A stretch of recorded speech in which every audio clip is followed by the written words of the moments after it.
नमस्कार. जर तुम्ही MPSC मेन्स कंबाईन मेन्सची तयारी करत असाल तर तुम्हाला इंग्लिश हा विषय आहेच. ओके. आणि इंग्लिश म्हणलं तर व्होकॅब्युलरी आलीच. किती 50 मार्काला इंग्लिश आहे. त्यापैकी 18 ते 20 प्रश्न हे व्होकॅब्युलरी असतात. किती 18 ते 20 प्रश्न हे व्होकॅब्युलरी असतात. आणि असा महाराष्ट्रात असा कुठलाही क्लास नाही की जो तुमच्याकडून व्होकॅब्युलरी पाठ करून घेईन. त्यामुळे आपण तुमच्यासाठी ट्रिक्सचं व्होकॅब्युलरीच्या संपूर्ण व्होकॅब्युलरीची एक ट्रिक्सचं पेड PDF घेऊन आलेलो आहे, जी तुम्हाला या नंबरवर संपर्क करून मिळेल. तसेच त्यामध्ये आपण MPSCचे PYQसुद्धा ॲड केलेले आहेत. या नंबरवर संपर्क करून तुम्हाला ती पेड PDF मिळेल. त्याच्या ट्रिक्स कशा आहेत काय त्याचा डेमो मी तुम्हाला इथे दाखवतो. तसेच तुम्हाला आणखी सब्जेक्टच्या ट्रिक्स पाहिजे असतील तर आपले हे MPSC वा ट्रिक्स नावाचे टेलिग्राम चॅनल आहे, ते चॅनल जॉईन करू शकता. आता मी तुम्हाला ट्रिक्स दाखवतो कसे आहेत तर आपल्या PDFमध्ये. तर ट्रिक्स बघा. आता डिलिजंट घेतो मी. आता हे काय सिनोनिम अँटोनिम्स आहेत, तर आपण इथे डिलिजंट हा सिनोनिम घेऊ. तर डिलिजंटचा अर्थ काय होतो? इंडस्ट्रियस म्हणजेच मेहनती. बघा, डिलिजंटचा अर्थ काय होतो? इंडस्ट्रियस म्हणजेच मेहनती.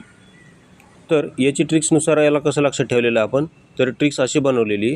तर ट्रिक्स अशी आहे बघा, की ट्रिक्स आहे की दिल्लीचे जेंट्स जे इंडस्ट्रियल एरियामध्ये राहतात ते खूपच मेहनती आहेत, अशी आपली ट्रिक्स आहे. हा जो डिलिजंट शब्द आहे का, याला दोन भागात फोडायचं. डिलिजंटला काय म्हणायचं? दिल्ली. सुरुवातीचं दिल्ली आहे का, त्याला दिल्ली म्हणायचं. आणि शेवटचं जेंट, त्याला जेंट्स म्हणायचं. दिल्ली जेंट्सला काय फोडायचं? दिल्लीचे जेंट्स असं म्हणायचं. दिल्लीचे जेंट्स जे इंडस्ट्रियल एरियात राहतात. बघा, इंडस्ट्रियस. दिल्लीचे जेंट्स जे इंडस्ट्रियल एरियामध्ये राहतात ते खूपच काय आहेत? मेहनती आहेत असं म्हणायचं. दिल्लीचे जेंट्स जे इंडस्ट्रियल एरियामध्ये राहतात ते खूपच मेहनती आहेत, अशी आपली ट्रिक्स आहे. मग आता यावर आलेले MPSC PYQ.